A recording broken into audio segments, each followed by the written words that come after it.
Ladies and gentlemen, the showcase of the Immortals is in the books. WrestleMania 31, as we commonly like to refer to it, WrestleMania Just Push Play. I am your host for this recap show, Jeremy the Shadowbird at Shadowbird712. And with me is, of course, my little brother, my tag team partner. How appropriate is that moniker? David, what's up? We are doing way too many of these WrestleMania wrestling stuff, I swear. What is this, a third in the row now? Yeah, I know. But, keep topical. That way we, keep people engaged. This is going to include notes on the pre-show because, of course, there were 2 matches on the pre-show, which means I took notes on 6 hours worth of WWE programming. I have 3 2/3 pages of notes. And I did not. Because my little brother subscribes to the Bill O'Reilly method of podcasting. We'll do it live! Fuck it! Anyway, let's get started with the pre-show itself. Of course, as always, the pre-show cast included the lovely and talented Renee Young. No, I am not saying that to butter her up. I'm saying that because she is seriously both lovely and talented. The semi-talented ring-wise, but not so much on the announcing side, Booker T. The talented in both ring and talking, Corey Graves. And Byron Saxton. Who is... I'm not sure. They were all very well dolled up for the WrestleMania. Of course, Renee Young looked absolutely stunning. Booker T looked cool. Byron Saxton looked like a complete and utter dweeb, which, admittedly, is probably how I would look in a tux. And then you have Corey Graves with all his piercings and tattoos and a tuxedo. Hey, it works. I never really saw Corey Graves as a tuxedo guy. Anyway, one of the early little backstage promos for WrestleMania happened on the pre-show, and ladies and gentlemen, the long national nightmare has ended. Lana has returned. Oh, that, yeah. Whew. Lana's back. Second. Back again. Our girl's back. Tell a friend. And that is why I am no Eminem. Anyway, she returned back to Rusev, and the first thing that she said was, "I will not show compassion again." And there was a moment there where it's, it's them It was her apologizing for what she had done to Rusev, what she had forced him into, and them getting ready to take on John Cena later in the night. One thing I used to not really get was when the WWE Network started doing a thing and they started having the pay-per-view. One of the things that they tend to do is really, really, really push the fact that instead of paying $60 for the pay-per-view version, you could only pay $10 a month, or $9.99 a month, rather, and get the pay-per-view, plus all the other wonderful programming. So why in the fuck would you ever buy a pay-per-view? I think that the WWE hates money. Well, actually, no. From a business standpoint, I figured out what they're trying to do. See, more than likely, when they're in the pay-per-views, they have to partner with someone to get those out onto various different pay-per-view outlets, like Dish and DirecTV and whatever. Right. With the WWE Network, they control it entirely, which means they get all the money. Okay, but here's the problem, Jeremy. WrestleMania costs on pay-per-view about $60, if I remember correctly. So you're High telling me definition that the $70. WWE's cut? Are you telling me the WWE's cut is only about 15%? Because anything less than 17% of a cut would mean that they end up losing money. I don't know that for certain, but I do know that at least the math, in theory, would be that if you have the WWE network have a higher reach than pay per view would have, for instance, you have over 1 million people on the WWE network. Right. On pay per view, even the biggest pay per view buys generally only end up being a few 100,000. Well, with WrestleMania, it's usually about 1 million buys. So, But if you convert all of those pay per view people into WWE Network people, with especially with WWE Network being a relatively more a relatively more accessible outlet than pay per view for reasons of cost and technology. There are some people who are becoming cord cutters who are dropping TV altogether, so they don't have access to pay per view. I'm But one, by the way. yeah, they can spend $10 a month and have the WWE network and not just be able to get the pay per views every month, but be able to watch classic ECW shows, classic WCW shows, WrestleManias like WrestleMania 20, which we did the retro review of. Watch. You can get a better Cop. you can get a better value for your money. And WWE gets all of the take from that instead of whatever cut. I have no idea what it actually is. I didn't really have time to research that from the pay-per-view. Because, again, with the pay-per-view, they have to deal with the various different cable and satellite providers there. Okay, I gotcha. All right, so opening match of the night, which was, unfortunately, a title match. Well, actually, I do have a few more promotional type things to go on before we get to the tag team match. Okay. First of all, I'll run through these quickly. First of all, apparently, according to Jimmy Kimmel Live, John Cena is more American than you, which is just fine because I do not want to be anywhere near as American as John Cena. Especially considering he willingly subjected himself to Pabst Blue Ribbon, apparently. Whereas PBR is really not that bad. Yeah, but it's kind of got, that reputation of being the college/hipster beer. And me being the beer snob that I am, my favorite American-made beer is Sam Adams. So, I'm a little bit of a beer snob, so yeah. For the promo spot for Bray Wyatt and Undertaker, they actually did use the Johnny Cash song, "The Man Comes Around." That, because of the phrase being flashed up on the screen when Undertaker accepted Wyatt's challenge. And it may sound like it doesn't quite fit just from its kind of a little bit of a peppier tone. But, and if I can find the link to this, I will link this up. On Cage-Side Seat, someone actually looked up the entire lyrics for the Johnny Cash song, "The Man Comes Around."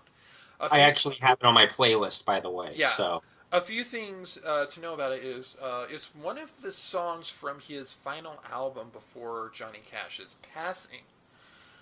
And the lyrics to it, there is a lot of reference to the Book of Revelation, a lot of reference to apocalyptic lore, which is not a stranger to both Johnny Cash and to the Undertaker storyline, because I forget what year it was, but there was one year, I believe it was one of the years he went up against Triple H, that he used... Ain't no grave. Ain't no grave can hold my body down. I'm going to say this. I welcome any use of a Johnny Cash song as a theme song to The Undertaker Wrestling. So it may sound a little out of place to some people, but I welcomed it. Yeah, and besides, Especially since The Man Comes Around is one of my favorite Johnny Cash songs. yeah, and aside from that, uh, apparently the Undertaker is a very big Johnny Cash fan, which mad respect to him for that. I mean, I'm Yep, not even a country music guy, and I still love the hell out of Johnny Cash. So, I am a country music guy, and Johnny Cash is one of my favorite artists. uh, also, while talking about the Paige and AJ versus the Bella Twins match, Booker T reiterated something that had been mentioned. I believe it was on one of the preceding Raws, which, of course, Little Karipo from the Mark Remark tore him to shreds for. That women apparently innately hate each other. Of course, during those promos, we did have a reminder that this is actually not the case, as there was a promo for an upcoming Q&A with Lita, where she constantly referred to her very, very good longtime friendship with Trish Stratus, who they are affectionately now known as Team Bestie. I have a question. This is just out to Booker T. If women innately hate each other, why do we have Divas tag team matches? Mind blown. A large amount of enemy mine situations, apparently. Also, let's keep in mind that if this were true, why aren't Nikki and Brie still feuding? Mind blown number 2.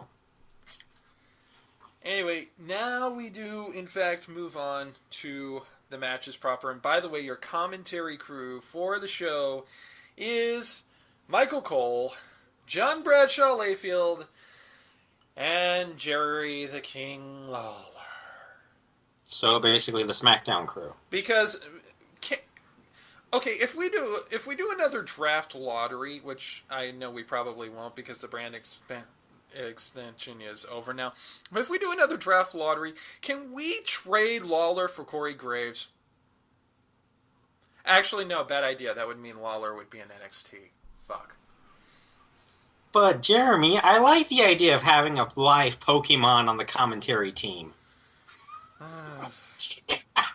Puppies! Puppies! Puppies!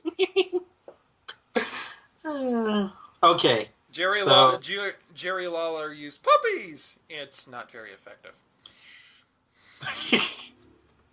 So, yeah, now to the Fatal 4-Way Tag Team Championship match, which, by the way, was one fall. I wasn't actually entirely sure about this going into the event itself. I know I had pretty much said with certainty that when we were doing the WrestleMania 20 recap, looking forward to this one, it was, in fact, for one fall, so it was, in fact, a sudden death.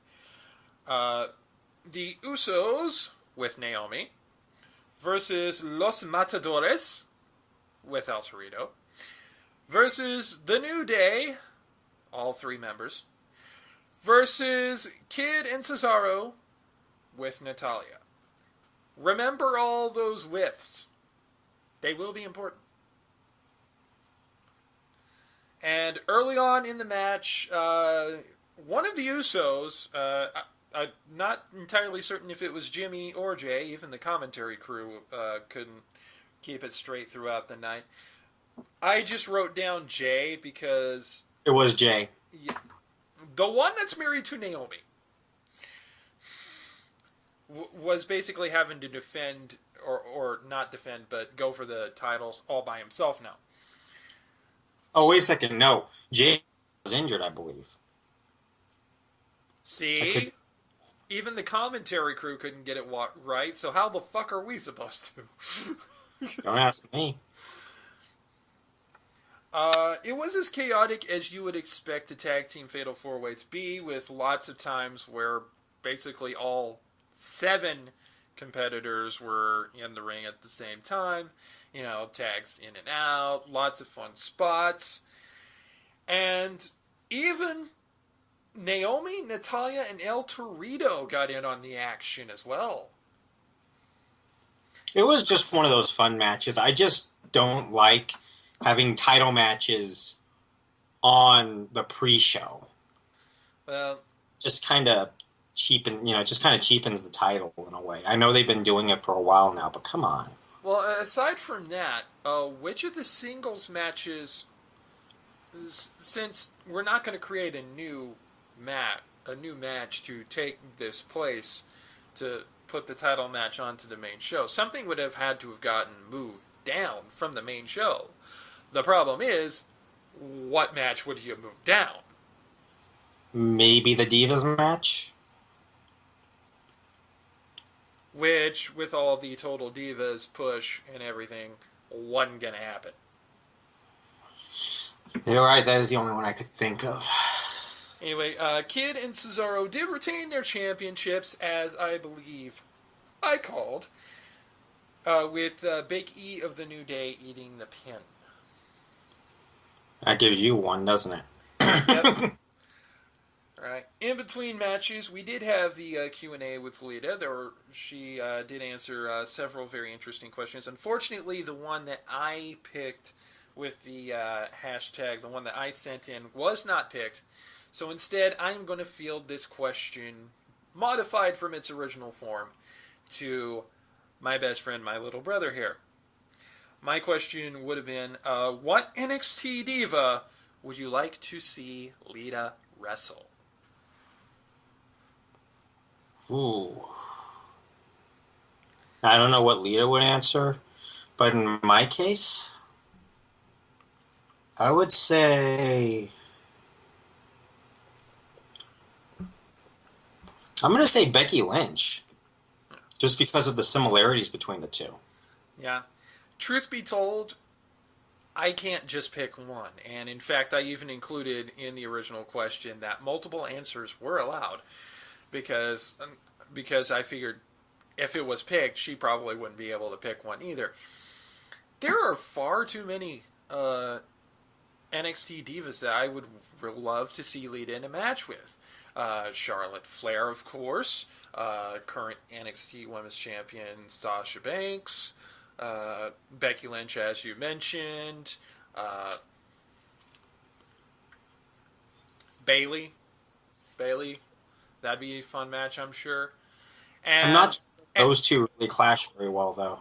And because she actually debuted at the WrestleMania Access show that NXT did, Lita versus Dana Brooke.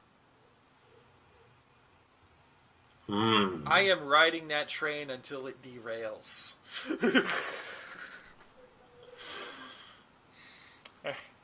I am riding the Brooke train until it derails. Alright, the Andre the Giant Memorial Battle Royal, second annual. There were a lot more people in this than were mentioned by the Vegas odds. One person that Vegas mentioned to be in the match that wasn't was Sheamus. So if you bet money on Sheamus winning the Andre the Giant Battle Royal, congratulations! You are now in debt. Well, I'll be honest with you, that was still a pretty good guess, all things considered. Yeah. Apparently, Sheamus is actually not debuting until the post-Mania Raw, from what I have seen. Even the tag team title participants were in there. And also, even though only one member of the Ascension was mentioned in the odds, both members were, in fact, in the Andre the Giant Battle Royal. First off is Curtis Axel. He's had this whole thing, Axelmania, where he said, I was never in the Royal Rumble match, therefore I was never eliminated, and I won that thing, which isn't how it works. But he's been playing that up. He was playing on the Go Home show off of Hulk Hogan and Snoop Dogg. Really been bringing that up to the hilt. And of course, everybody else in the ring is like, we are so done with this shit. And everybody just picks him up and crowd surfs him out of the ring. Axelmania! Axelmania lasted all of about 18 seconds. Axelmania is running miles.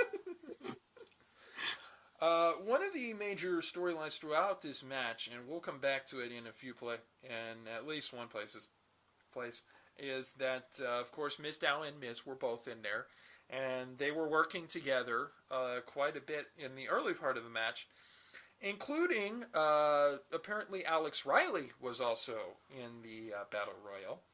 Of course, Alex Riley being Miz's former protege, and since Mizdow is now allied with Miz, they worked together to eliminate Alex Riley. Works. I'm sorry, go ahead. No, I said it works. Yeah. Not too long after that, Bo Dallas eliminated Zack Ryder, and he was subsequently eliminated by updated entrant by way of a tournament held by NXT, Hideo Itami. Unfortunately, Itami very shortly got the knockout punch by the Big Show, but hey, he had a really, really good showing in the Battle Royal. He is certain to get a call up to the main roster very soon. He's a bring over from Japan, which is one of the best talent searches that Triple H has ever managed to get in quite some time. Known as Kenta in a former life, now known as Hideo Itami, likely soon to make it to the main shows. So best of luck to him. The Ascension teamed up on Mark Henry and dumped him out, which I guess goes to show where Mark Henry's career is going. Woo! And not too long after that, they were eliminated at the same time by Ryback. Thanks, Vigilant Christian. Which means if you, for some reason, bet money on one of the members of the Ascension, as David fictionally did, congratulations, you are now in debt. Thanks, Vigilant Christian. That's going to be the running gag of the show because we have to play this Vegas odds thing up to the hilt. One by one, the New Day was eliminated by the Big Show. Of course, you would think one of the big storylines would be that it would come down to Kane and Big Show because they've had some dissension. Train got derailed by Cesaro, who eliminated Kane. Of course, Show took care of him not too long afterwards. We are now at the final three. Big Show, Mike the Miz Mizanin, and Damien Mizdow. And Miz is there playing up, talking to Mizdow like, we're going to do this. We're going to take out Big Show together, and then it'll just be you and me. And Mizdow's like, no. What did you say? I said no. What does it mean? It means no. My 9 is showing there. Don't skip the 9th Doctor. So finally, we have the breakdown. We have Mizdow turning on the Miz, eliminating on the Miz, and it looks like all is well and good, and I'm about to be right, and Big Show eliminates him. Sorry about that. So the winner of the Andre the Giant Battle Royal is, in fact, the Big Show, although my pick got a hell of a lot further than David's did, so I'm happy about that. I was kind of expecting that your pick would be going further than mine. I base mine off of some lunatic's Illuminati fetish, so. And I based mine off of something that the fans would actually have wanted to see. And judging by the Twitter reaction to Mizdow not winning, I apparently was correct in gauging fan interest. And Now to the show proper. Very off at the top of the story, at the top of the show, I would like to mention something that I think I mentioned in reference to the Super Bowl when I did a podcast with my brother, and that is that I sometimes have problems with pop stars singing the national anthem because, you know, the modern singing style has you over singing everything. But I have no problem with that with America the Beautiful and aloe, aloe, aloe vera, aloe black, aloe. I cannot pronounce his name. The dude that sings on the man did a really good acapella rendition of America the Beautiful. have you ever wondered why WrestleMania uses America the Beautiful to start off rather than the Star Spangled Banner? Because it's not actually sports. Oh! Shots fired! Oh, Hashtag shots fired. Man, that's been a while. yeah, remind me too from the next show. I'm going to have to get the soundboard back. Yeah. Then we have the traditional pay-per-view little intro segment. And of course with WrestleMania, you always have like something really, really big, epic, and really well produced. And in this case, they shield out for the money to get LL Cool J. And it was this grand kind of, for lack of a better phrase, poetic, even though it wasn't an actual poem, piece about technology and people and connections and you know, especially in reference to WWE, because let's face it, there is not a single piece of social media that they will not at least dabble with. And at the very end, it apparently seemed that my moniker of WrestleMania Just Push Play was in fact well warranted, because LLJ did literally that to start the show. Yeah, nice button, by the way. We started off the show proper with the 6-man Intercontinental Ladder match, or as we and apparently Noah Spoonie Antweiler refer to it, the Intercontinental Clusterfuck.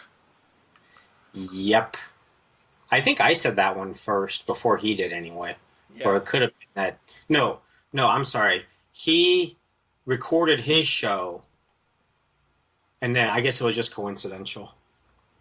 Yeah, it's like the birth of pasta. It's one of those wonderful, world-shaking things that just happens to pop up at the same time. It makes sense if you look at the participants, and I'll go through the participants here. We got Dolph Ziggler, Daniel Bryan, Bad News Barrett, the defending champion, Stardust, Luke Harper, Dean Ambrose, and well, here are the competitors as I have them written down on my piece of paper. Dean Ambrose, Daniel Bryan, Dolph Ziggler, Stardust, Harper, R-Truth, and the champion, Bad News Barrett. Yeah. What else can you describe it as other than a clusterfuck? Yeah.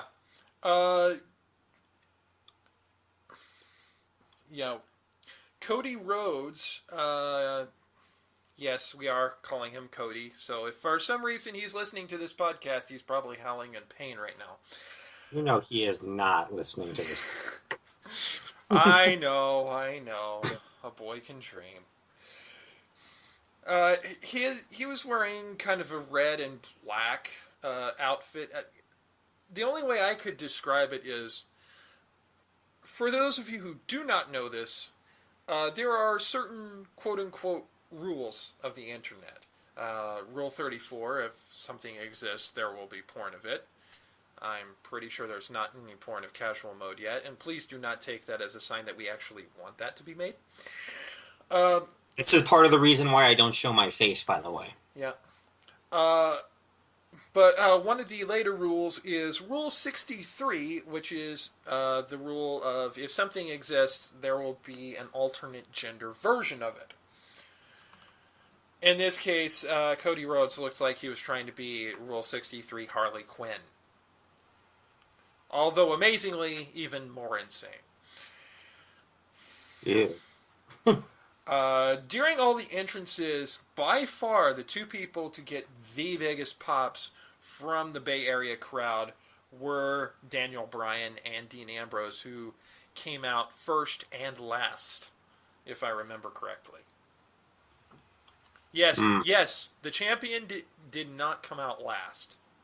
Came out like third, I think, or second. Second, Yeah. which should probably tell you something because in a title match, usually if the champion does not come out last, it means they are not going to be the champion that much longer.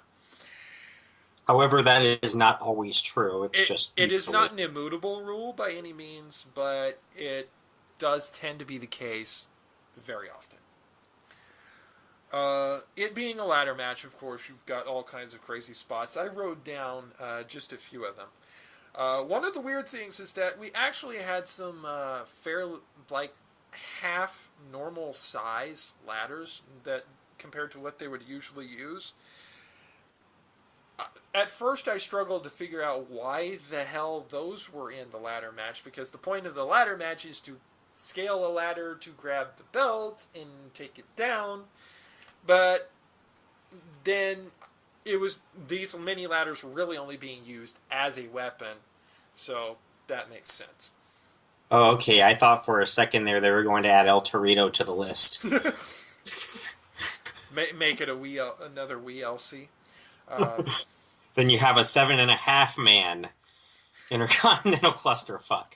yeah, And yes, I get the half man from that 15-man tag team match that Teddy Long and John Laurinaitis did a while back. yeah. This match, my notes are actually kind of jumping around a little bit for now. Stardust apparently brought his own custom ladder, which he referred to as the something something Starbird. I don't remember what the full name of it was. I just remember the last part of it. And of course, as soon as it appeared on TV, NXT wrestler Alexa Bliss, who is all about, confetti and glitter and everything, just marked the fuck out for that ladder. I love her. Alexa Bliss, you are a treasure. Are you wondering if Alexa Bliss could be a valet for Stardust? Would fit. But yeah, and the reason why I say she would mark out for this ladder is because it was basically bedazzled. Hmm. Yeah, some years ago when we had the Big Show and a Money in Bank ladder match, they had basically kind of a ladder that was two ladders soldered together. Yeah. Because the conceit was he was too big to fit on a normal ladder, so they had to have a custom ladder for him. And now, some years later, we have Stardust with the custom bedazzled ladder. Early on in the match, there was a really fun spot there. There was this one spot that sometimes gets used in wrestling matches. I haven't seen it in a long time. It's referred to as the Tree of Woe. What it is that a person is hung upside down on one of the ring corners, or in this case, Harper was hung that way on a ladder, and then someone will come in and run and stomp at him, or throw a drop kick at him, or attack them while they're tied up upside down, completely helpless, with blood rushing to their heads. Yeah, that's a pretty devastating move. I'm pretty sure it's also illegal, right? Well, it's a ladder match, so nothing's illegal. That's, And I have seen Tree of Woe spots actually used in proper matches, so it's not illegal. It is discouraged, as are most things involving tying people up in the ropes or throwing them into the corner and holding them there and repeatedly attacking them there. But I don't think anyone's ever actually gotten disqualified for it. I thought that was because they held it until the count of like 4, though. Yeah. There was, of course, the running theme throughout this match of R-Truth having to basically gradually uh, deal with his acrophobia with first kind of a smaller ladder that was just barely able to reach the belt, and then later on a longer ladder, which may have actually been the Starbird. I don't remember exactly. Another really, really fun spot would be what is commonly referred to as an awesome bomb. Reference from the old WCW days when Mike Awesome would constantly pick people up and power bomb them outside of the ring, occasionally through a table. In this case, however, it was Luke Harper powerbombing Dean Ambrose outside through at least one, possibly even two ladders. I think it was one ladder. But the one thing that I noticed with Dean Ambrose afterwards is that I think he was just like, smiling or something following it. He was being attended to by medics, and he was just looking like he was just getting hung over or something more than he was actually legitimately getting hurt. Well, of course, that's part of Dean Ambrose's character. He is the lunatic fringe. He is the unhinged dude who, I guess, takes some kind of masochistic glee in being power bombed through a ladder. Well, the last person who was thrown through any ladder was pretty much shaking out of his mind. I believe that was Sin Cara way back when during a Money in the Bank pay-per-view. Yeah, but that's Sin Cara. He somehow manages to even botch selling. Mm. The last major spot to note from this match is getting close to the end of the match, actually. Luke Harper trying to climb the ladder to get to the belt, but Ziggler is hanging onto him for dear life in a sleeper hold. And they get pretty well close to the top of the ladder before finally the sleeper hold takes effect in, and both of them crash to the mat. Ooh, yeah, I remember that one. The final end of the match had Ziggler and Bryan battling on top of the ladder, each trying to grab at the belt, but firing back and forth with headbutts. And apparently Daniel Bryan had the harder head because he won the headbutt war and he won the Intercontinental Championship, which means that he is the Grand Slam champion now. Oh, wait. Hold on a second. He won both the World Heavyweight Championship and the WWE Championship before they were merged, which makes him, I am coining this right now, the Royal Flush Champion. So, essentially, he won the Intercontinental Championship by having a harder head than his opponent. Indeed. But yeah, I call it the Royal Flush Championship because he has held the five WWE major belts that at least until some part last year still existed. Tag Team Championships, Intercontinental, now United States, World Heavyweight, and WWE. And of course, he did hold the WWE World Heavyweight Championship after their unification, but I'm still counting the fact that they were once separate. So, Royal Flush Champion. There are very few people who have this same honor of having had that many different championships, and there is only a side note here. There's only one person in the WWE that has held every single belt, every single possible belt existing or defunct, with the exception of the women's and the Divas title and the NXT titles, and that would be Chris Jericho. Oh, I was going to say Kane. No, he did not win the U.S. title. Yeah, Chris Jericho, who is also, as will be constantly reminded, the first undisputed champion. Mm. So, there's your Intercontinental clusterfuck.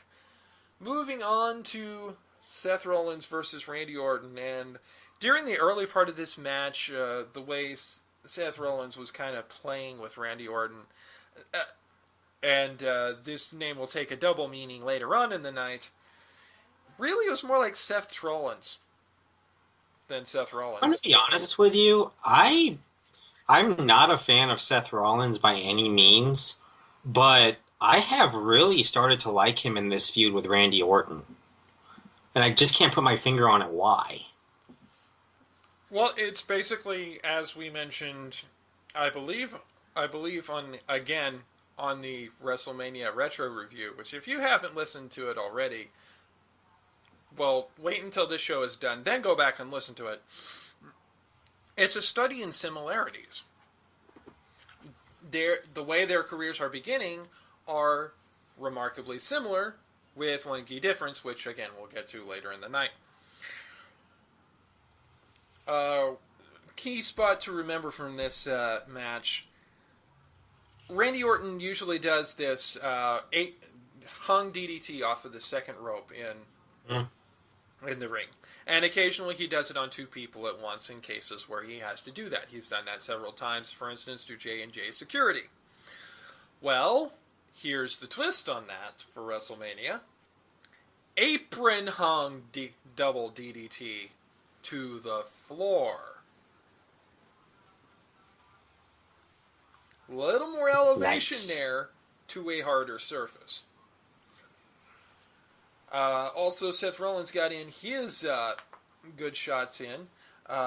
He did a second rope moonsault to the outside by Rollins. It looks like he almost didn't get all of that because he kind of smacked into the barrier, either the barrier or the announce table. I forget which himself when he did that, but it was still a pretty great spot.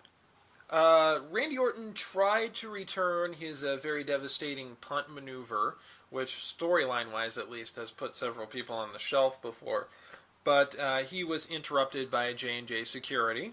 And then, of course, we have the closing spot, the finisher.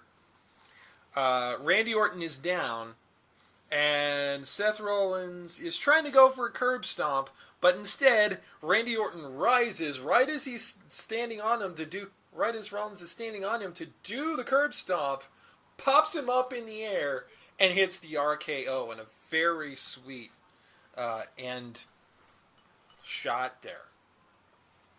And that was what got the pin.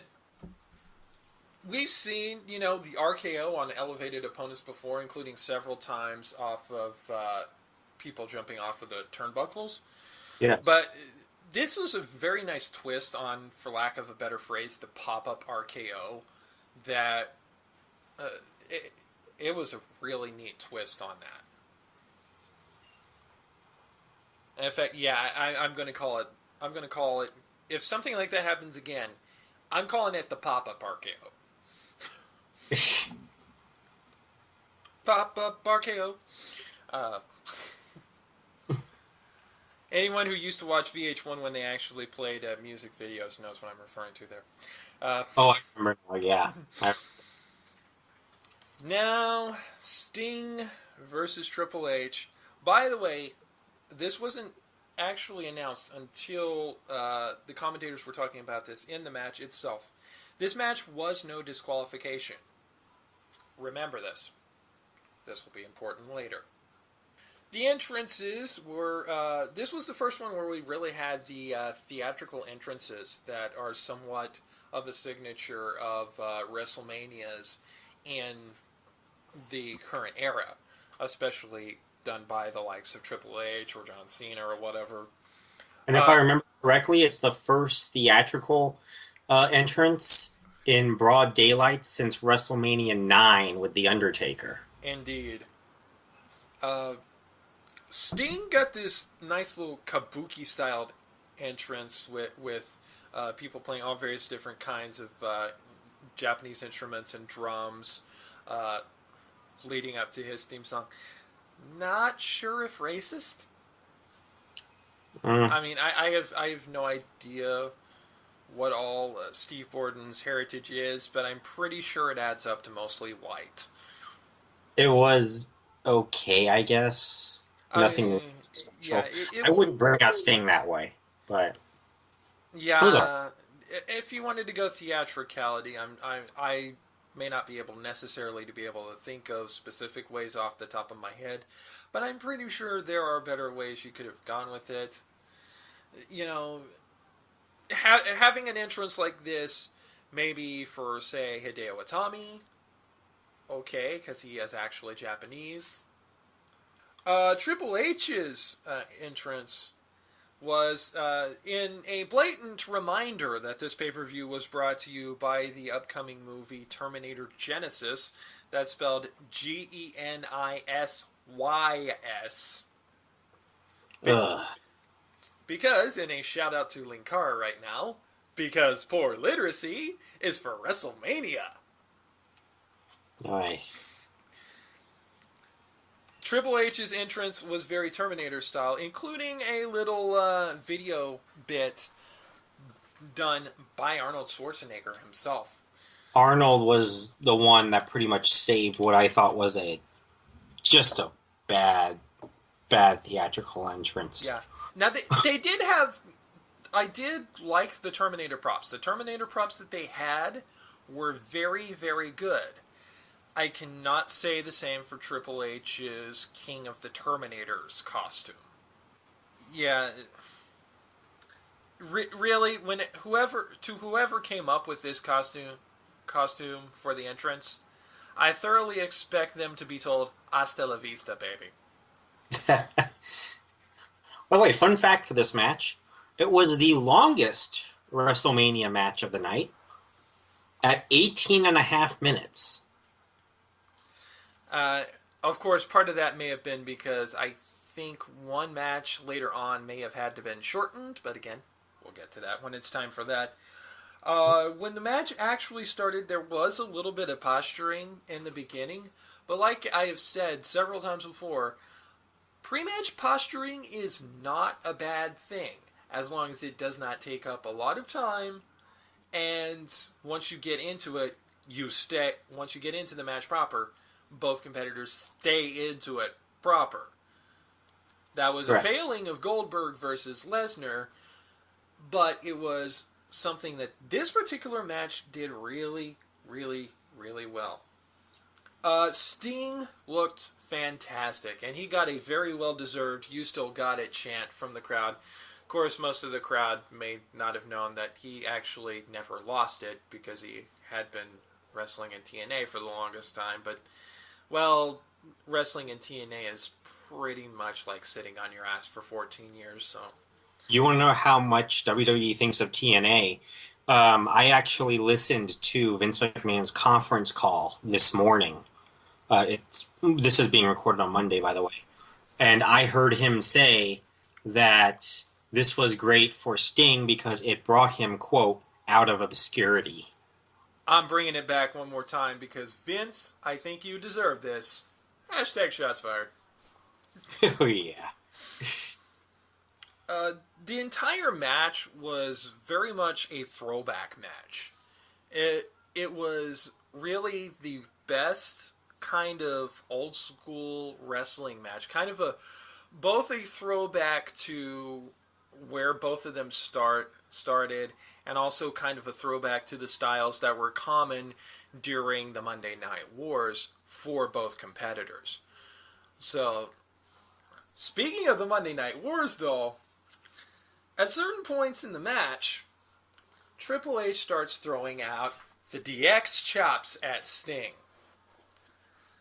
Of course, first we think, okay, it's just Triple H being Triple H, reminding us, he's still that guy, who was the DX. But after doing that, like about two or three times, break it down, out comes DX. For a second, I thought this meant that Sting was pretty much screwed. Yeah, because keep in mind, no disqualification. But after Sting was having to deal with that for a while, all of a sudden, out comes the New World Order. Hulk Hogan, Kevin Nash, Scott Hall. And while Scott Hall does look like he's seen better days, he's still looking a hell of a lot better than he probably ever did before DDP Yoga. Yeah. So, And the Monday Night Wars began 15 years too late. yeah. And even Shawn Michaels showed up to give Sting a very sharp super kick. In fact, about the only person missing out of this was China. Oh well. Yeah. But and the NWO did get in some really good offense in and did get to lay out DX for a good long while. So, I mean, it wasn't just, one-sided by any means. It was very, very back and forth. Like I said, a very good old school kind of match where both guys are looking great doing it. They're putting each other over just from working, Yeah. Of course, being a no disqualification match, and being that these two people have signature weapons, the sledgehammer and the bat make their appearance, with DX handing Triple H the sledgehammer, and NWO, I think it was specifically Scott Hall, handing Sting his signature bat. In the battle of sledgehammer versus bat. Bat one. That one. Because at one point, Triple H went to swing the sledgehammer, Sting swipes the bat down and bisects the sledgehammer. Ouch. Unfortunately, the end with the hammer was still intact, and Triple H used that to get the 1, 2, 3. But even then, after the end of that match, you have, the NWO DX still there at ringside. You have Triple H and Sting there. They shake hands. They hug it out. Mad respect between them, which really is the only way that match could have ended. Good match. I honestly felt like that I didn't like that Triple H won, but it was still a pretty good match, I think. All right. Right after this, of course, because we had to have the break after that match to kind of catch our breaths, we have a segment backstage with Daniel Bryan being interviewed regarding his recent Intercontinental Championship win. And he ends up getting congratulated by Roddy Piper, a noted holder of the Intercontinental Championship. And then Ricky the Dragon Steamboat, who invokes the epic battles that he had with Macho Man Randy Savage, including letting out Randy's trademark, "Ooh, yeah!" And Flair shows up to woo! And then, of course, off to the side is also Pat Patterson, who was the first WWE Intercontinental Champion. I don't remember exactly when he came in. But then you have Bret the Hitman Hart come in to congratulate Daniel Bryan. And toward the end of his part, he says, "I think there's really only one word that can describe this." And then him, Daniel Bryan, and all the legends go, "Yes! Yes! Yes! Yes!" And then in comes Ron Simmons. Wait for it. Damn! There's a difference between all those champions when they were Intercontinental Champions and Daniel Bryan, though. They won their Intercontinental Championships before they won their World Championships, if they had won their World Championships. Yeah. Although I do get what they're trying to do. They're trying to... Oh, I'm sorry, except for Ric Flair. Ric Flair won his Intercontinental title well after the, God knows, 16 World Championships that he won. Very true. And I do also get what they're trying to do with They're part of this whole storyline has been trying to, quote, bring back the prestige of the Intercontinental Championship, unquote. You know how you bring prestige to the Intercontinental Championship, WWE? You don't have the competitors for it play hot potato with the fucking belt for a month before the damn show. And you don't have their champion running up with an 0-8 record before the pay-per-view. That too. In the immortal words of Little Karibo, who, by the way, was actually at WrestleMania. Uh, had a really good had really good seats facing the entrance here area. We had the bracket, actual piss break bracket part of the show, aka the part of the show where where the sports side of sports entertainment gets deleted for a bit. And I actually went to the bathroom during this part. Unfortunately, I did not quite get to get a sandwich made during that time. I was going to do that before Paige and AJ versus the Bella Twins started up.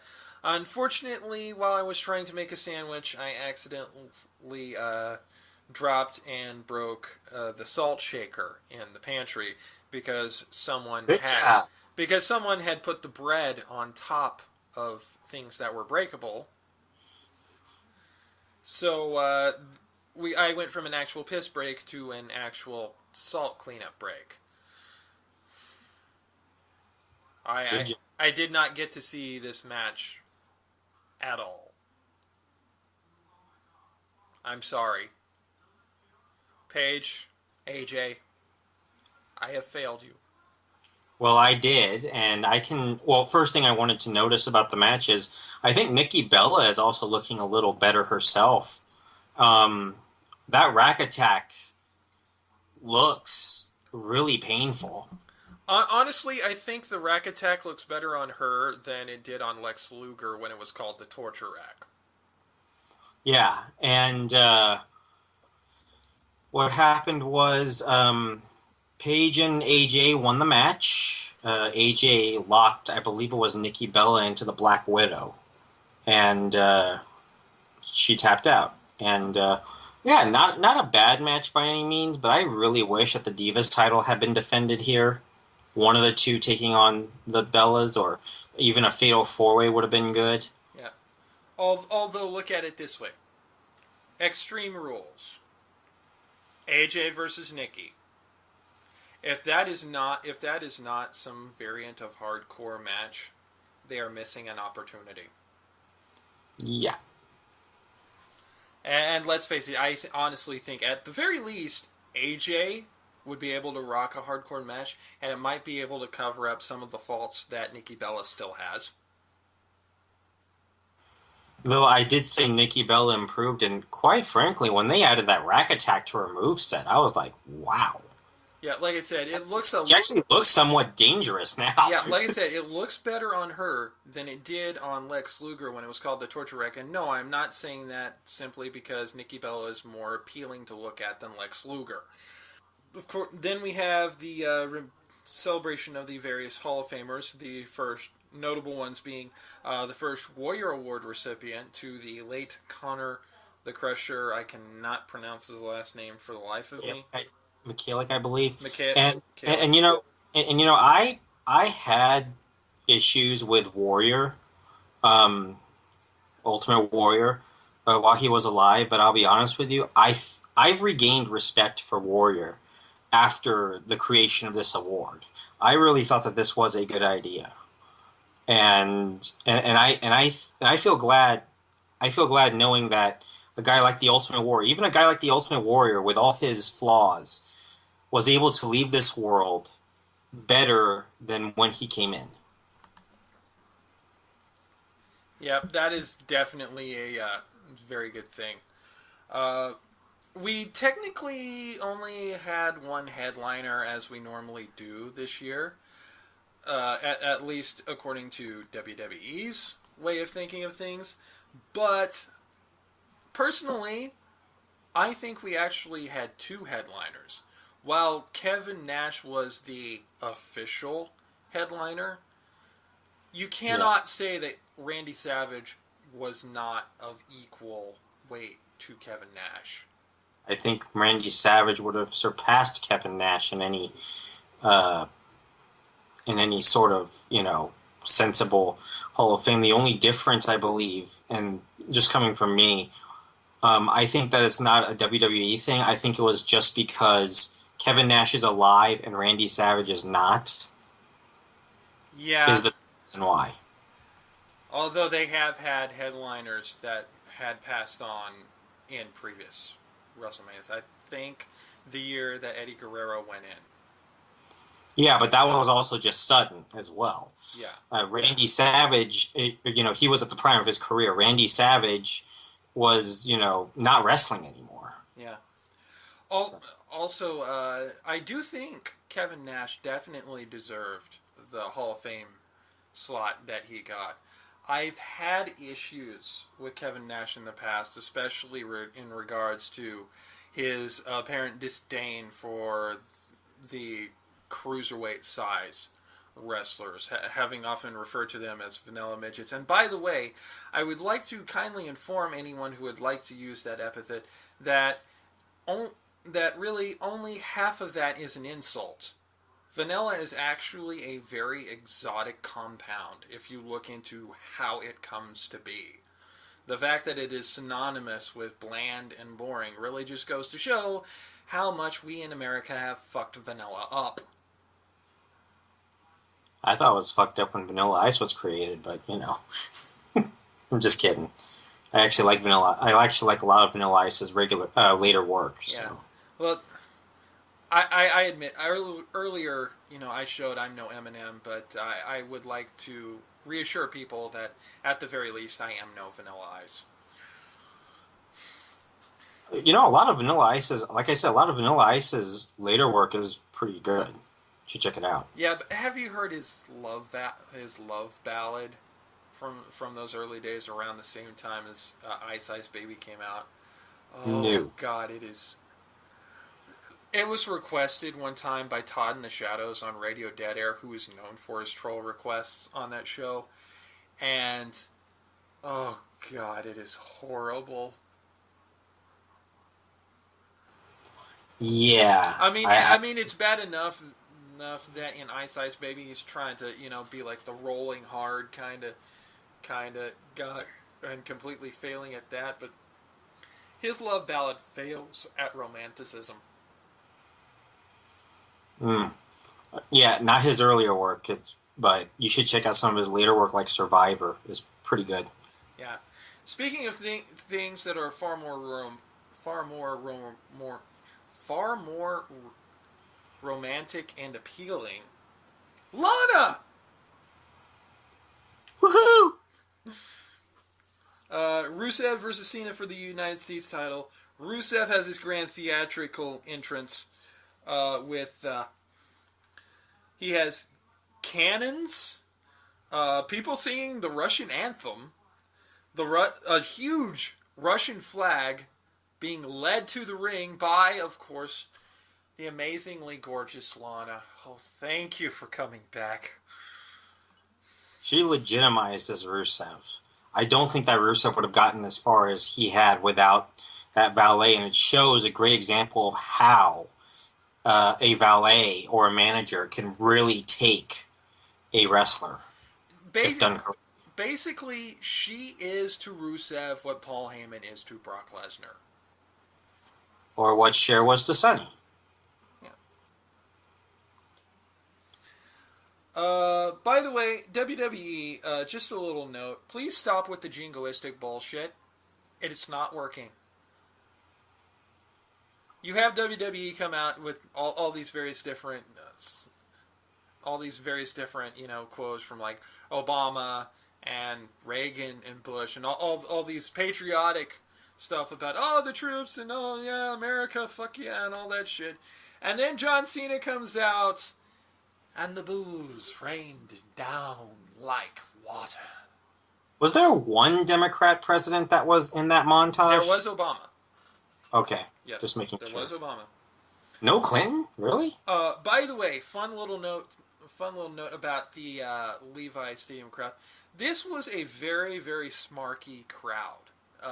These were very so-called smart marks in the crowd, and they were just being snarky as all hell, including probably the crowning achievement of snark for WrestleMania 31, singing "John Cena sucks, John Cena sucks, John Cena sucks, John Cena sucks" to John Cena's theme music. It was perfectly on pitch and on time. It was amazing. Yeah, it was pretty funny. Getting into the match itself, every now and again in a wrestling match, you'll have this spot where there's dueling haymakers between the characters, and when the heel is going, the crowd will go boo, and the face is going, they'll go yay. Well, this happened, except Rusev was the face. Role reversal.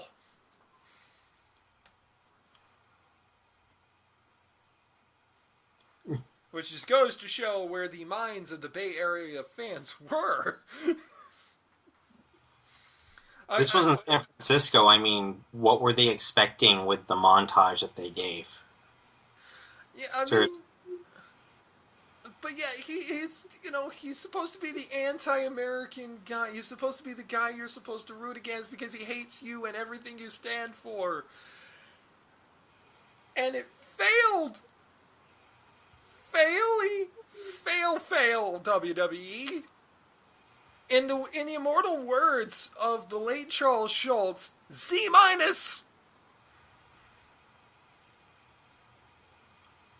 Huh. At one point in the match, Rusev actually did a diving headbutt spot. And by the way, careful with those, Rusev.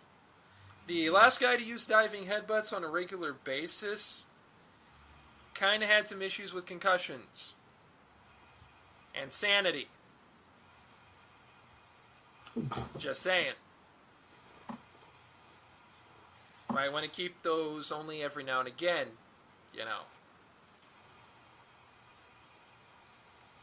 Also, John Cena can, in fact, learn new moves. I can't remember what the move was for the life of me, but I do know he did actually use a move that he had never used before in this match.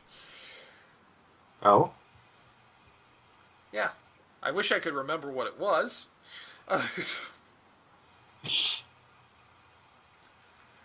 But, actually, despite my excitement for the crowd and for some of these spots, in truth, I was not excited for this match at all.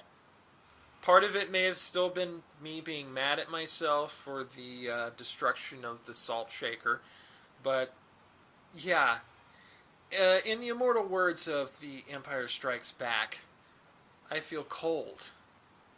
Death. That match! Filled with the dark side it is. Hashtag lol Cena wins. I want to throw this out there too because I thought about this during the pay-per-view after Lana fell to the ground and Rusev basically showed no compassion and just walked back to the locker room without Lana. If they really wanted to show an example of an American quality, why wouldn't they just show compassion at the end of the match and have Cena walk Lana up the ramp at the end? Because that would require effort and thought. Yeah, gotcha. Or, as I often say, that would be too easy. Alright, official word now. It is confirmed. Pre-order your tickets now, or whenever pre-ordering actually begins. WrestleMania 2 is in the D, baby! Live from Jerry World. The AT&T Stadium in Dallas. And if you think Undertaker's not going to be there, you are out of your mind. Well, he was shown on the as one of the headliners already for WrestleMania 32. Well, he was shown in the promo for it. And if I remember correctly, he is actually from Texas. So, well, the very moment that they put The Undertaker up there, I thought to myself, maybe that Bray Wyatt bet wasn't as much of a deal as I thought it would be. Yeah. Also, we have, just after that, we have the Authority, specifically Triple H and Stephanie McMahon, coming out.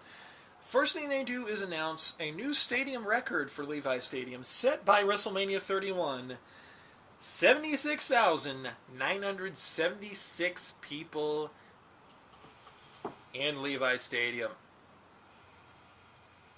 And of course, this just leads to all this wonderful grandstanding by the Authority, and it's all about us. We did this. It's all about us, not you. It's us, the Authority. We're awesome. We did this. You, if you smell what the Rock is cooking. Wait, what?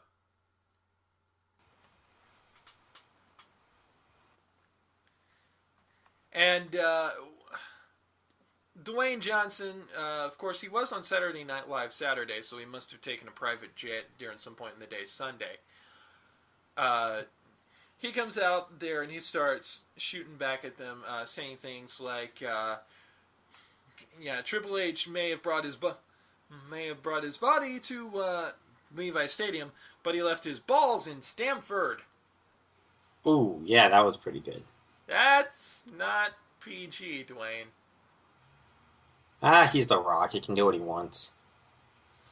And that keeps going sniping back and forth. Finally, Stephanie McMahon's just had enough of it, and she's like getting all up in The Rock's face, and The Rock's getting mad, and Stephanie's like, "What? Are you gonna go hit a woman? Are you gonna go hit a woman?" And The Rock rolls out of the ring, walks around, and goes says hi to his girl Ronda Rousey, who, by the way, was wearing a Vegeta shirt saying it's over 9,000. Nice rub there. Loved it. And he brings Ronda Rousey in, and there's a little more talking. Again, this got stretched out, I think, largely for something that I will talk about very shortly. But Triple H goes to attack, and Ronda judo throws Triple H. And then puts Stephanie McMahon in what I can only describe as a chicken wing wrist lock, which is apparently her signature submission hold. And it looked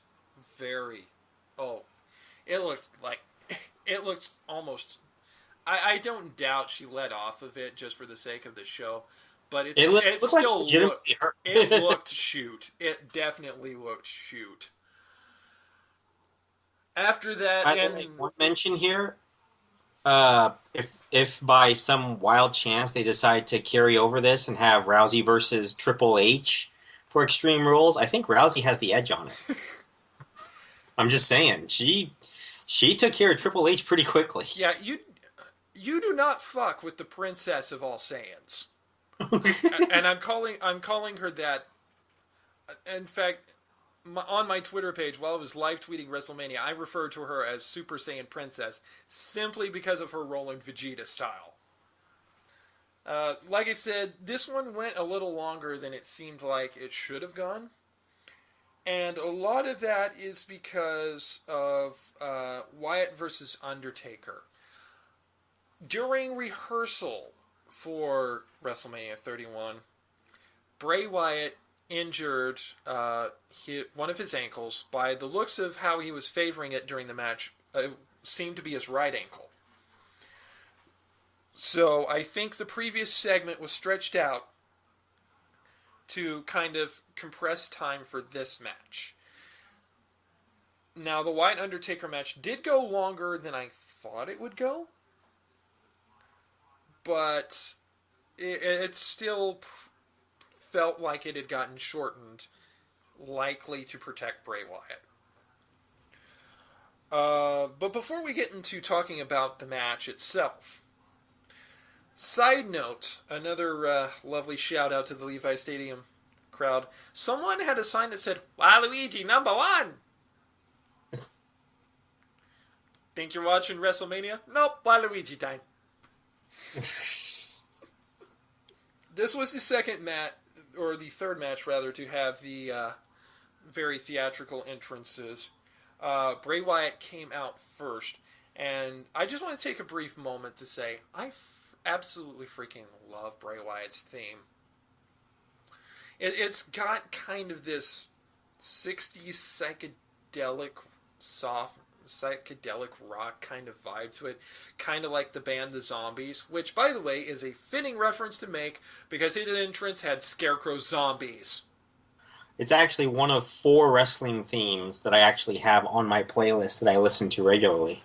Yeah, Yeah, if you listen to it, it kind of has a little bit of a similar vibe to Time of the Season by the Zombies. Yeah. Kind of sounds somewhat similar to that. And in fact, I think before WrestleMania, I was watching the WWE 24 about WrestleMania 30, and of course, because that was in New Orleans, Bray Wyatt's entrance for his match on that show had the band that made the song singing the song live while dressed up like voodoo people. Hey, Jeremy. Bray Wyatt's theme is one of 4 themes that I have on my playlist. Guess the other 3. Uh, Play the Game, Triple H. No. Break the Walls Down, Chris Jericho. No, only because I can't find it. I have it. Okay, cool. I mean, a clear cut. It's strangely much harder to find than you think. Yeah. But no, that's not it. Okay, I'll tell you the 3. The first one is The Big Show, the current theme of The Big Show. Yeah. The theory. The second one is The Miz. Oh yeah. Of course, The Miz. I have that one too. Downstate, great band. Yeah. And the third one is Jack Swagger's old theme. Yes, the folk Rage Against the Machine version. Yes. Whom I have often referred to it as being sung by Zach De La Foca. Yeah, but yeah, I like that song too because again, me being the rocker boy, I love Rage Against the Machine, so having that kind of vibe there definitely is a thing. But yeah, Yeah. Wyatt's entrance and theme is really, really great. Between this, though, and The Undertaker's entrance, which was a lot less theatrical than some of his prior WrestleMania entrances, it does bring up a very important point. You have your WrestleMania on Pacific time. Right. And you have it in an outdoor stadium just after Daylight Savings Time ended not but a few weeks ago. Right. Creepy entrances, atmospheric entrances, not so creepy when the sun is still up. Quite true. I mean, we were still in early twilight at this point. And honestly, especially with the Undertaker's entrance, it lost a lot by not being in darkness. The Scarecrow zombies were still pretty damn creepy. Yeah. But they could be in just about any setting. I think Bray Wyatt wasn't really fixated on, the darkness too much. And maybe also that would have improved Triple H's entrance somewhat. Yeah. Undertaker, of course, is not a spring chicken anymore, as they say. He didn't look horrible, though. He looked like he had definitely been really working over the past year to make it to WrestleMania. Yeah, he did. Yeah, he still looked pretty good. There were a surprising amount of people who were chanting for Bray Wyatt during this match. Yeah, there was. There were also a lot of false finishes in this match. It was actually a pretty good match, although apparently, like I said, shortened. Really, the most notable spot of the match, though, is you have Bray Wyatt over in his bridging crab walk. Yeah, that was while Undertaker is down, and then Undertaker sits up, and Bray Wyatt holds it there, and then he just melts away. It's like in that moment, he's like, "What do I have to do to this man?" It did take multiple finishers, but Undertaker did win off of the tombstone. Only the second tombstone, amazingly. And in that moment, I swear, we were all but confirmed for Sting versus Undertaker at Jerry World. I thought that we were pretty much confirmed from the moment they were showing the Undertaker's face in the promo for WrestleMania 32. Well, yeah, But but just the way that he looks, I can honestly see them going Icon versus Icon, Sting versus Undertaker next year in Dallas, and that will be the Undertaker's last match, because there is no better place for the Undertaker to end his career than at home. if that happens, who do you think will win? Well, you know what? We can talk about that in a year. We'll talk about that next year, exactly. Uh, Post Raw April 6th, there was a promo for this. And there were other promos for various different things on the WWE Network. Most of them not even worth mentioning. But one thing worth mentioning is that apparently Chris Jericho is going to be recording for his podcast Talk as Jericho on the WWE Network an interview after Raw on April 6th. And his guest will be 15-time world champion and the new United States champion, John Cena. Which actually is going to be pretty interesting because you're going to get to see the John Cena more than likely that you don't get to see on TV. Much like how on previous podcasts done by Stone Cold Steve Austin with Vince McMahon and Triple H, where it's really been a more hardcore, hard-hitting focus, you are going to get the behind-the-scenes John Cena as opposed to the cock of America shoved down your throat.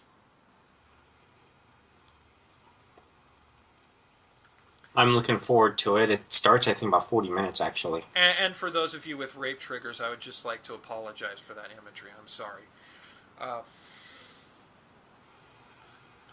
I really should have thought of a better analogy than that. I'm sorry. I've had worse. Yeah, but, I am sensitive about those things. I try to be sensitive about that for other people because I never know when I'm going to fuck up something like that. Anyway, now it is time for the main event. Lesnar versus Reigns for the World Wrestling Entertainment World Heavyweight Championship. And you know what, Jeremy, about this match? I found it absolutely amazing of WWE that they kind of gave the little geeks a little shout out here, you know? They did a nice rendition of Team 4 Stars Dragon Ball Z Abridged, a nice little medley. You see, Brock Lesnar played the part of basically every Dragon Ball Z villain in the Dragon Ball Z eras. Being as part of Nappa, played the part of Vegeta, played the part of Frieza, played the part of the android. He's a multi-talented guy. Just look at him. Except he did not play the part of Android 18 because that would be awkward. Yeah, it would. But yeah, I mean, he's a multi-talented guy. What can I say? You know, UFC, WWE, acting, he could probably do it all. And Roman Reigns played the part of Krillin. Which is why I said he did not play the role of Android 18. Yeah. Yeah. Reigns had a supersized crowd entrance because, of course, Levi Stadium being much larger than where WWE programming is held on a regular basis. So, long crowd entrance was long, and big boos were big. And I'm not referring to the Mario enemy known in Japan as Teresa. Oh, and another sign from the WWE universe. Apparently, Golden State basketball player Steph Curry is a Paul Heyman guy. Who knew? Personally, I thought he was a Jamie Foxx guy based on his Under Armour commercial.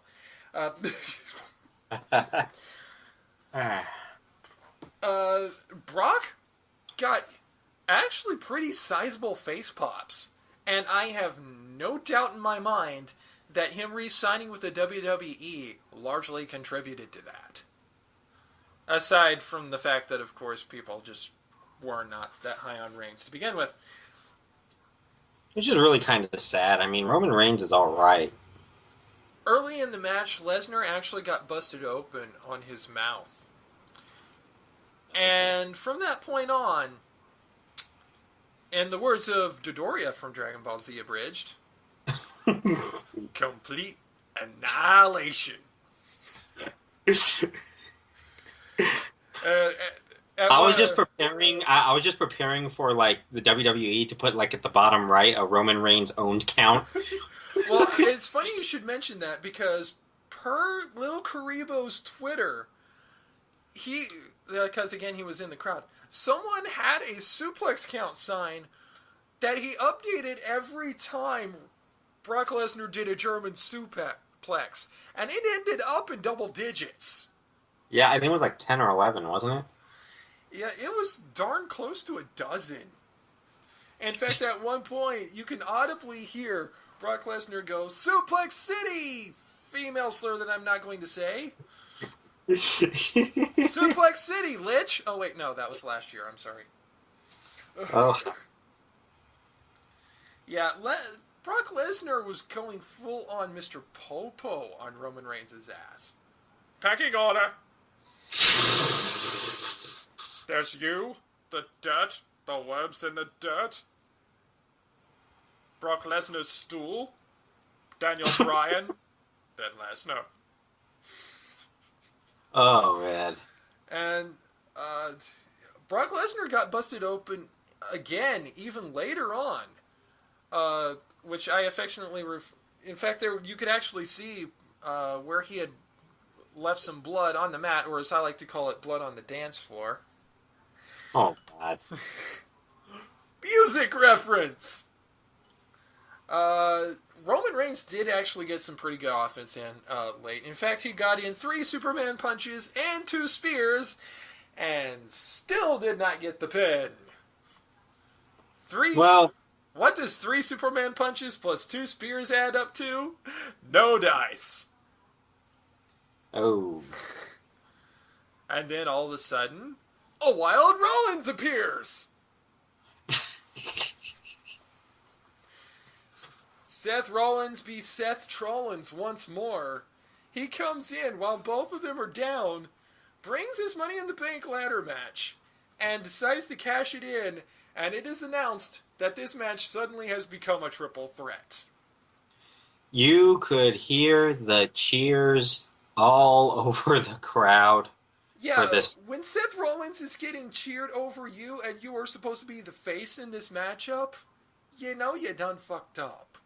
Especially considering all the or in this case, you know WWE Creative done fucked up. Especially considering that, in my opinion, up until, I don't know, the last week or two, I considered Rollins to be extremely boring and was prepared to just write him off as the going to be transitional champion. Yeah. The finish to that right after that was kind of awkward, at least to me. It was a very kind of love it or hate it ending. And I'll get into why in a bit. Suffice it to say, much as I predicted, Seth Rollins is now your new World Heavyweight Champion. Actually, I mentioned why didn't Bovada add Seth Rollins to the line at the world title match?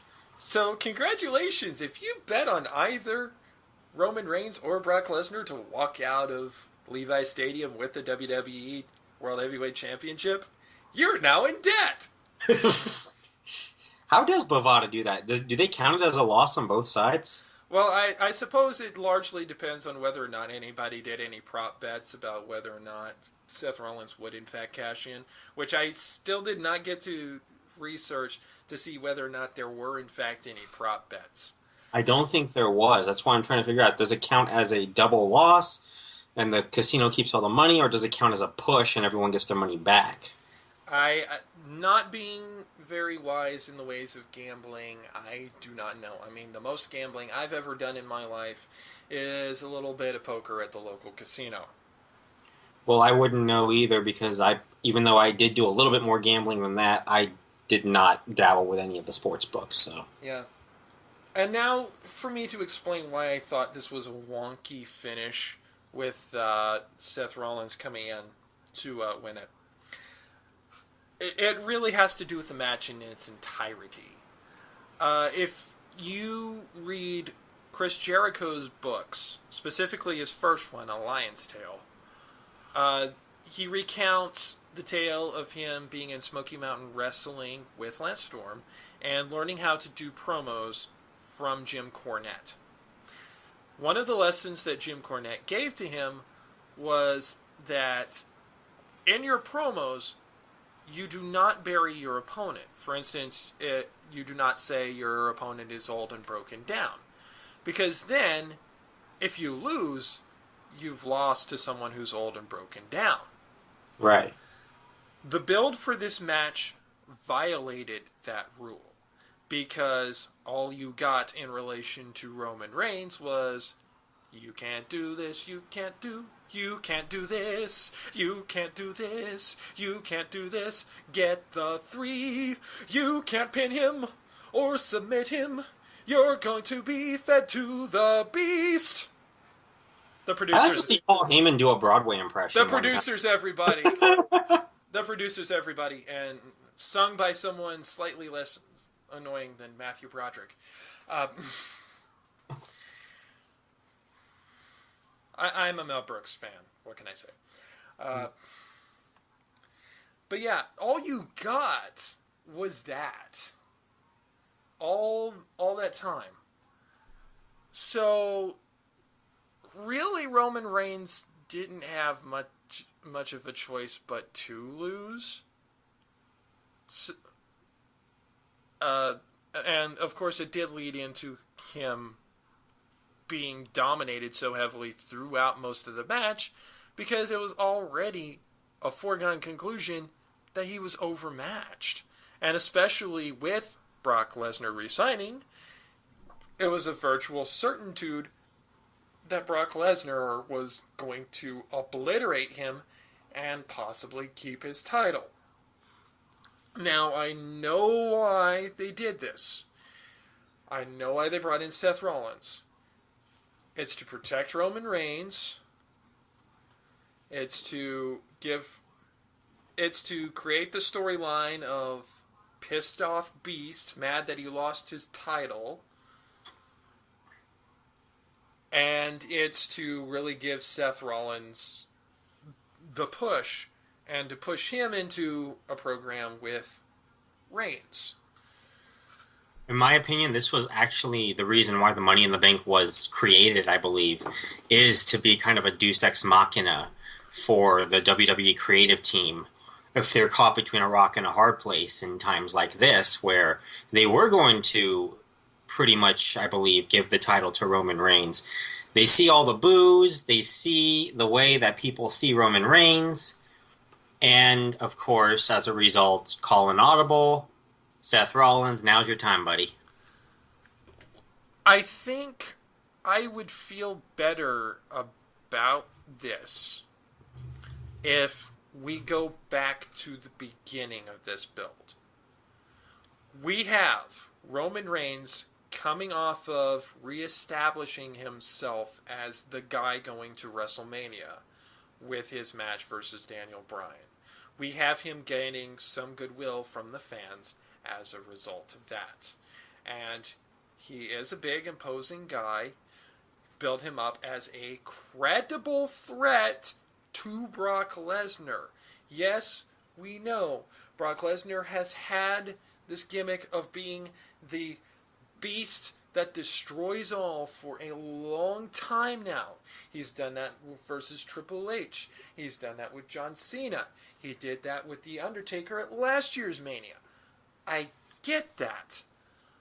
But you can't have that go on forever, so why not have that go against someone who is at least as big as Brock physically?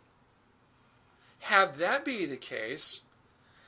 Have a match where it looks maybe like Brock Lesnar's going to destroy, but it ends up being overall a more even-handed match. Have Seth Rollins win, but be so physically exhausted after the match that then you have Rollins come in and cash. Well, it did get a little bit more even as the match continued. But it was largely a complete obliteration. It did nothing to build up Roman Reigns. It didn't even protect him. It made him look worse. This is why I say that this was a wonky finish. It's because the entire build for this match was wrong from get-go. From the time that Roman Reigns won to Daniel Bryan to the time that Seth Rollins cashed in the Money in the Bank, this was mishandled. It could have been done so much better. And nothing against either Seth Rollins or Brock Lesnar or Roman Reigns. I do not have anything against them as competitors or as characters, but the writing team dropped the ball. I'm off my soapbox. Let's close this out. Hi. Final rating. I would have given this 4 stars if not for that last match, honestly. And I probably would have given it 3 3/4 unicursal hexagrams if John Cena versus Rusev had been more compelling. In the end, I ended up giving it 3.5 unicursal hexagrams. I'm going with 3 stars. I think it was pretty average for the most part. Unlike our review with WrestleMania 20, where there was a lot of good and a lot of bad, everything was pretty much just very consistently mediocre. I think what hurt this WrestleMania in particular was that all the matches were very short. The longest match being Triple H and Sting, lasting 18 and a half minutes. So you basically put 2 guys well past their 40s out there to do the longest match of WrestleMania, and that doesn't really make much sense. So I honestly think the longest match of the night would have been Bray Wyatt versus Undertaker had Bray Wyatt not injured himself. and that was still fairly long, but still, I mean, that the main event started, I think, like 7:40 Pacific time. That's kind of... Yeah, so ultimately, it was above average. It was a very above average show, especially... No, I feel like it was just average. I think everything was just pretty much mediocre. There were some things that were good, better than others. There were some that were worse than others, but it wasn't like any extremes. I would say it pretty much averaged out to about average. Yeah, but you gave it 3 stars, which is slightly above average. Oh, what is average then? 2.5. Okay, then yeah, I guess it's a little bit slightly above average. If you want to be, you know, yeah. If we're going to make our numbers mean, something, average would be 2.5. So basically, you're going 0 to 5, not 1 to 5.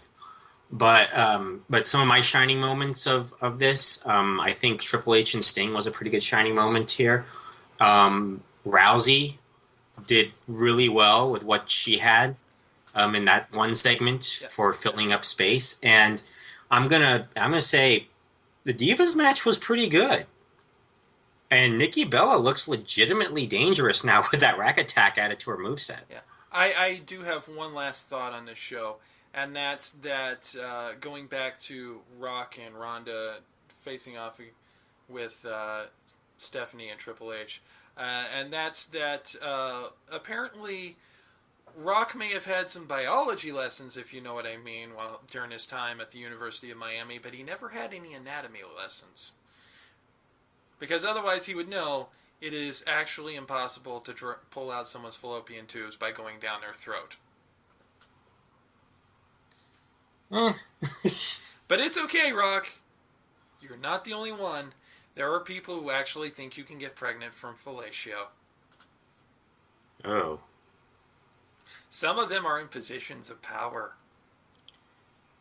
Good thing we're not PG. All right, thank you for joining us on this recap of WrestleMania Just Push Play. Whatever you thought of the show, we hope you of the WrestleMania show, we hope you enjoyed this show.